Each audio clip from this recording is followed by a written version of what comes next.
Saudara, perang Timur Tengah terus berlanjut, pihak Israel kini makin gencar mempersiapkan diri untuk melakukan serangan. Bahkan dari visual terbaru, Israel menunjukkan kekuatan laut mereka. Pertanyaannya, apakah ini merupakan bentuk sinyal bahwa mereka atau Israel ini siap jika diminta Amerika Serikat untuk melakukan serangan ke Iran? Dan untuk membahasnya, kita bahas sore hari ini bersama dengan pakar geopolitik dan keamanan nasional, Wibawanto Nugroho Widodo. Mas Wibawanto, selamat sore. Sore. Dan hadir juga peneliti senior Indo-Pacific Strategic Intelligence, Fauzia Cempaka Timur. Mbak Cempaka, selamat sore. Selamat sore, Mbak. Ya, Mas Wibawa, kalau dilihat ini belakangan Israel lagi pamer kekuatan maritimnya, bahkan juga tadi ada gelar latihan militer di laut. Sebenarnya Israel lagi mencoba ingin menyampaikan pesan apa kepada dunia? Ya, jadi kekuatan maritim Israel ini belum berarti bahwa Israel itu akan segera menyerang Iran. Itu harus kita pahami ya. Jadi itu bisa dibaca sebagai strategic signaling ya. Demonstrasi bahwa Israel itu masih memiliki credibility dalam hal opsi militer terhadap Iran.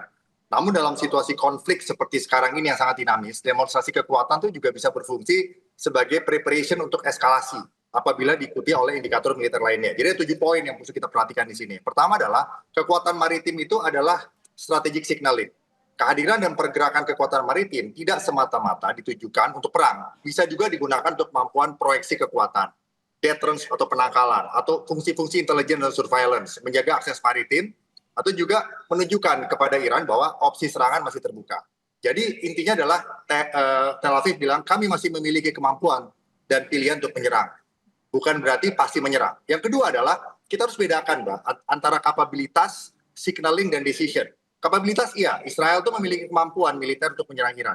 Signaling, ya, Israel menunjukkan bahwa kemampuan tersebut masih tersedia dan kredibel. Tapi decisionnya belum tentu. Apakah pemerintah Israel telah mengambil keputusan politik untuk melakukan serangan? Baru, sampai saat ini ketiganya tidak boleh disamakan. Kita nggak boleh menyamakan ketiganya. Poin ketiga adalah laut ini menjadi teater sekarang, strategi teater, laut, darat, laut, udara, space, cyber, informasi. Yang keempat, Hormuz itu menjadi faktor pengungkit utama, ya. Jadi persoalan ini menjadi persoalan Iran, Israel, Amerika Serikat, Gulf, keamanan maritim, dan juga masalah keamanan global. Yang kelima adalah serangan Israel itu bukan tanpa risiko. Kalau sampai benar-benar Israel menyerang, Iran pun juga bisa merespon dengan kemampuan asimetriknya, baik rudal dan drone, serangan terhadap kepentingan regional security, disrupsi maritim, energi dan infrastruktur yang ada di kawasan Timur Tengah, jaringan proksi bermain lagi dan operasi cyber. Dan risiko terbesar ini adalah escalation trend, di mana artinya ada insiden yang terjadi, ada retaliasi dari Iran, ada counter retaliasi dari Gulf Country Council Israel dan Amerika, ada eskalasi yang tidak terkontrol, ini yang disebut dengan escalation trend. Jadi ada 5 indikator yang harus kita pantau nih, Mbak, ya. Pertama itu adalah naval deployment, ya. Yang kedua adalah postur angkatan udara, yang ketiga adalah aktivitas intelijen, yang keempat adalah postur militer Amerika, dan yang kelima itu adalah trajektori diplomasi. Itu yang kita lihat. Itu dulu dari saya. Berarti Mas Wibawa, dengan kata lain, dengan 5 poin yang Anda sampaikan ini artinya adalah memang tidak secara terus terang-terangan ya Israel sedang menyerang Iran, tetapi hey, saya lagi memerhatikan Anda nih meskipun di belakang gitu. Ya, dan ini kan konteksnya harus kita lihat sebagai operasi joint operations. Jadi bukan hanya angkatan laut berdiri sendiri. Dan ini perangnya bukan navy to navy antara navy-nya Israel dan Amerika, tetapi ini navy-nya Israel mempunyai kemampuan untuk melakukan joint operations dengan kemampuan darat, laut, udara, cyber, space. Bukan hanya kemampuan Israel sendiri, tapi juga kekuatan darat, laut, udara, space, cybernya Amerika dan juga negara-negara Gulf Country Council. Itu poinnya, Mbak. Jadi kita lihat indikator yang sangat penting, apakah terjadi pengerahan yang tidak biasa dalam hal angkatan laut. Itu indikator yang pertama. Yang kedua, kita lihat juga apa terjadi kesiapan pesawat, tanker, fungsi-fungsi udara dalam hal intelijen, surveillance, reconnaissance, dan pertahanan udara. Aktivitas intelijennya, seperti signal intelligence, aktivitas satelit, dan juga bagaimana postur militer Amerika. Apakah Amerika meningkatkan force protection atau memberikan dukungan operasional. Nah, ini semua harus kita lihat dalam konteks upaya diplomasi yang dilakukan oleh semua pihak. Oke, kalau gitu pertanyaan selanjutnya ke Mbak Cempaka, apakah Iran kemudian juga sedang bersiap-siap nih keteteran atau ketakutan nggak nih dengan tadi ya pamernya kekuatannya maritim Israel saat ini, meskipun belum terang-terangan ya menyerang? Tentu saya lihat memang ada satu ciri khas yang memang kenapa akhirnya Israel ini melakukan sebuah latihan begitu ya Mbak ya, latihan maritim untuk penunjukan kekuatan tadi. Yang pertama adalah memang sejak Juli hingga Agustus ini Amerika Serikat baik dengan Iran itu ya belum melakukan serangan balasan ke Israel begitu. Nah ini konteks yang harus dilihat bahwa bagaimana yang dilakukan oleh Israel saat ini adalah pertama tadi strategic signaling betul, tapi yang kita lihat lebih detail adalah bagaimana Israel juga memilih misalnya bagaimana kapabilitas kapal-kapal selam dan rudal yang terintegrasi yang ingin ditunjukkan begitu. Nah ini khusus kepada Iran tadi menyambung pertanyaannya Mbak terkait dengan kemampuan Iran sendiri. Kita tahu bahwa ada pola terkait dengan serangan balasan yang presisi dan juga bagaimana program rudal begitu ya yang seringkali dilakukan saling balas membalas pada periode Februari hingga Juni begitu. Nah ini yang saat ini belum terjadi antara Israel dan Iran. Namun bukan berarti dalam konteks ini Israel tidak memiliki kekuatannya. Nah dari konteks Iran sendiri kita tahu bahwa bagaimana banyak report atau laporan yang menunjukkan bahwa memang kekuatan Iran masih terjaga dari konteks misil maupun dari konteks peperangan konteks strategi asimetrisnya di Laut Hormuz begitu. Nah ini yang juga ditunjukkan mengapa posisi latihan yang dipilih oleh Israel adalah bukan di dekat Hormuz tetapi lebih di dekat di Laut Merah begitu. Karena kita lihat bagaimana saat ini yang memiliki kontrol terhadap Laut Merah adalah Houthi yang sering disebut sebagai proksi dari Iran sendiri. Nah ini yang sebenarnya pemilihan-pemilihan yang tentu saja sangat logis jika dinyatakan bahwa ini adalah bentuk deterensi atau efek gentar yang ingin dicapai oleh Israel tanpa harus menyerang Iran begitu. Dan yang ketiga yang tentu sangat menarik adalah bagaimana latihan militer yang dilakukan oleh Israel ini dilakukan secara terbuka dan diumumkan ke publik. Yang artinya memang ingin ada efek gentar, daya gentar yang ingin dicapai oleh Israel tanpa harus menyerang terlebih dahulu ke Iran. Nah. Kalau Israel sedang mencoba untuk pamer ya tadi unjuk kekuatan militernya dan dipamerkan ke publik, tapi sementara satu sisi juga Presiden Trump kan sempat menyebut ada negosiasi dengan Iran. Pertanyaannya jangan-jangan apakah ini memang beneran mau damai atau sebaliknya hanya sebagai jeda aja nih agar Amerika Serikat dan sekutu bisa menyiapkan diri untuk menyerang kembali lebih lanjut ke depannya. Usai jeda ya Bapak Ibu tetap bersama kami di Kompas Petang. Melanjutkan pertanyaan saya sebelumnya Mas Wibawa, kalau Israel sedang pamer kekuatan, sementara Presiden Trump ini kan sempat menyebut ya kalau ada negosiasi dengan Iran. Pertanyaannya apakah benar kesepakatan damai ini semakin terang atau sebaliknya jangan-jangan ini sebagai strategi Amerika untuk jeda begitu agar Amerika Serikat dan sekutunya bisa menyiapkan diri untuk menyerang kembali Iran? Ya, jadi ngelihatnya secara objektif ya, saya tuh melihat ada kombinasi dari 3 instrumen di sini. Pertama adalah instrumen deterrence, ya. Masing-masing menunjukkan deterrence-nya, termasuk Israel dan Amerika. Deterrence dalam hal menunjukkan pesan secara denial, artinya jangan mengganggu kepentingan kami dan jangan melawan kami terlalu jauh. Dan juga di deterrence dalam hal punishment, bisa sanggup mempanis jika Iran melangkah terlalu jauh gitu. Nah itu pesannya. Yang kedua adalah korsif diplomasi. Upaya diplomasi terus dilaksanakan Mbak, tetapi tekanan militer tetap dilaksanakan. Yang ketiga adalah kesiapan militer yang ditunjukkan. Itu poinnya itu. Tapi di sini ada paradoksnya. Paradoksnya apa? Semakin besar kekuatan militer yang dipamerkan untuk mencegah perang, sebenarnya semakin besar pula risiko bahwa lawan dalam hal ini Iran salah membaca sinyal tersebut.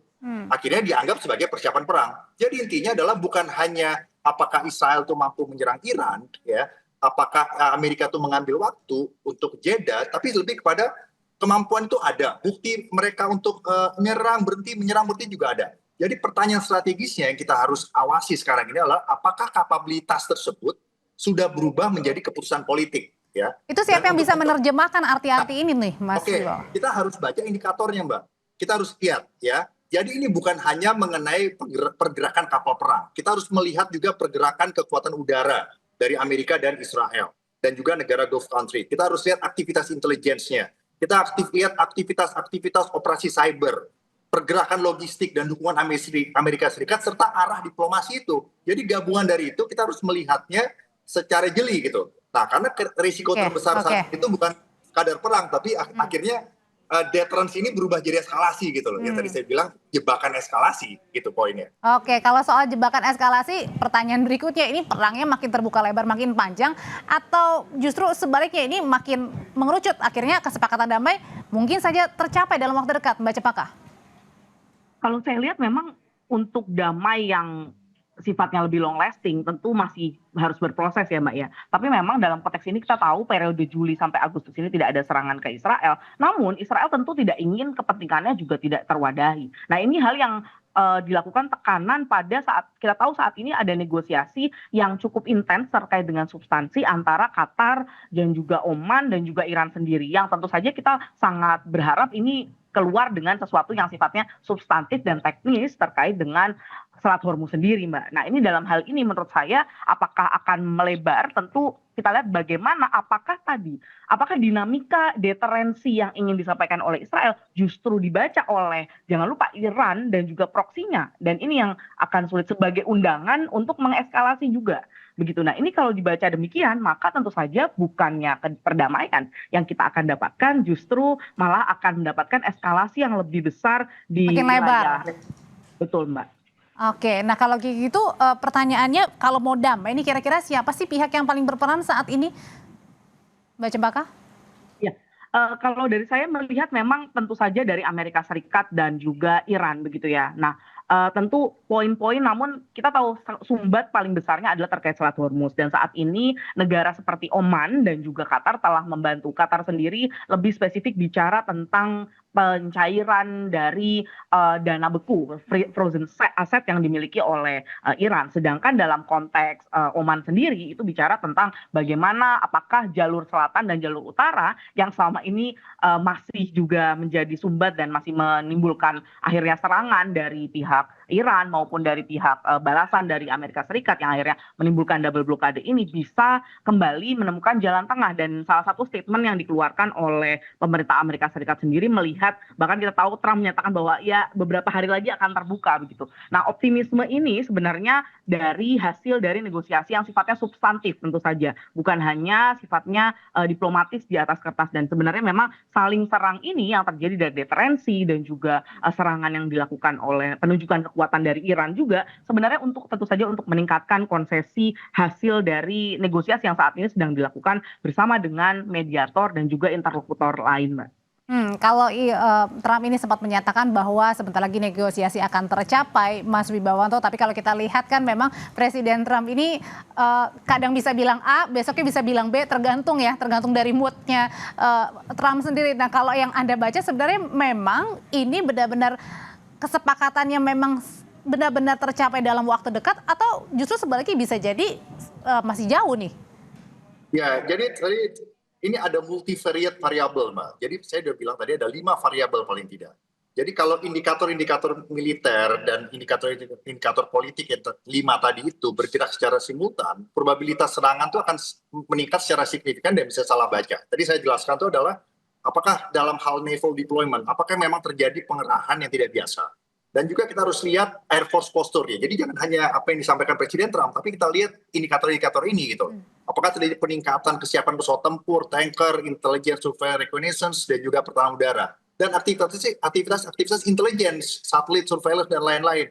Dan juga peningkatan dari postur militer Amerika. Bagaimana Amerika itu memberikan komitmen terhadap namanya force protection, perlindungan pada force Amerika dan juga aliansi di sana gitu. Dan memberikan dukungan operasionalnya. Apakah benar begitu? Dan juga kita lihat trajektori dari diplomasinya. Tadi Mbak Cempaka udah jelasin tuh. Mana yang esensial, mana yang hanya sifatnya diplomatic statement saja, dan mana pembicaraan di dalam lapis intelligence yang tidak kelihatan. Nah, khususnya mengenai Iran dan Hormuz ya, yang merupakan pengungkit utama lah sekarang ini. Nah, ini akan kita lihat nanti. Ini menuju breakthrough atau menuju collapse tuh. Itu poinnya. Nah, kita harus perhatikan day by day, Mbak. Itu poinnya dari variabel-variabel tadi. Kalau ini bergerak simultan, dan cepat secara bersamaan, probabilitas serangan akan meningkat dan bisa salah baca oleh lawan. Gitu. Nah, sebaliknya, jika ini memang hanya murni coercive diplomasi, di mana diplomasi itu disertai juga dengan tekanan militer, dan di dalam Iran sendiri juga ada perpecahan dalam arti kata perspektif untuk menyelesaikan konflik ini. Nah, ini kita bisa melihat ada possibility untuk breakthrough. Jadi ini bisa saya katakan masih 50-50 Mbak, gitu, secara generalnya overall seperti itu. Oh, masih bisa lanjut atau masih sebaliknya masih bisa kesepakatan dalam artian adalah kata damai gitu. Kalau gitu Mbak Cempaka, apakah dengan tadi kan dibilang bahwa Amerika dan Iran lah yang paling memegang peranan penting kalau mau damai keduanya. Tapi apakah ada pihak atau negara tertentu yang jangan-jangan ya itu tadi harus menerjemahkan arti dari keinginan masing-masing negara supaya kesepakatan itu bukan hanya 50-50 tapi memang semakin dekat terrealisasi? Betul, tentu saja memang yang paling berharap perang ini segera berakhir adalah negara-negara Teluk ya Mbak ya, karena memang negara-negara Teluk ini yang salah satu yang informasi yang menyebutkan bahwa data menyebutkan bahwa impor yang dilakukan oleh Amerika Serikat terhadap minyak Saudi Arabia ini hampir mendekati nilai terendah selama beberapa puluh tahun begitu, yang artinya memang ketergantungan pelayaran dan juga distribusi terkait energi ini sangat tergantung dengan Selat Hormuz ini, mau diakui atau tidak begitu. Dan dalam konteks ini negara-negara itulah tadi saya sampaikan misalnya seperti Qatar dan juga Oman dan juga Saudi Arabia kita lihat menjadi pihak yang memang saat ini sangat punya kepentingan agar perang ini segera berakhir, baik dalam konteks yang sifatnya permanen atau gencatan senjata yang sifatnya lebih long lasting, Mbak. Kalau untuk Rusia dan juga Tiongkok gimana, Mbak Cempaka?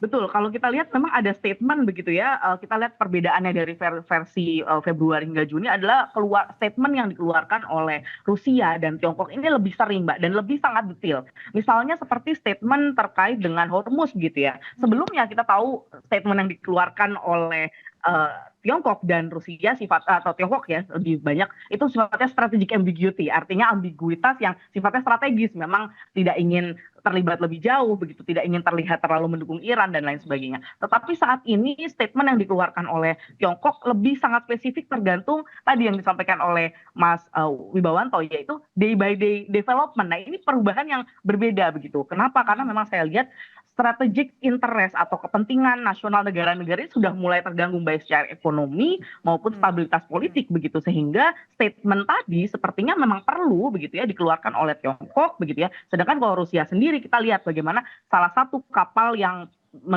terlibat atau terafiliasi dengan Ukraina juga mendapatkan terlibat insiden beberapa waktu yang lalu begitu ya dengan Iran. Nah ini melihat bagaimana direction terhadap trajektori terhadap Rusia dan ini semakin ketat ya Mbak ya. Oke, yang pasti tadi dikatakan bahwa negara-negara lain di luar Amerika dan juga Iran sudah mulai terganggu ya dengan perang yang terus berlanjut antara Amerika Serikat dan juga Iran. Satu sisi juga sekarang Israel sedang pamer kekuatan. Apa maknanya tadi kita sudah bahas bersama-sama. Terima kasih kalau gitu Mas Wibawanto, Mbak Cempaka. Selamat sore Bapak dan Ibu.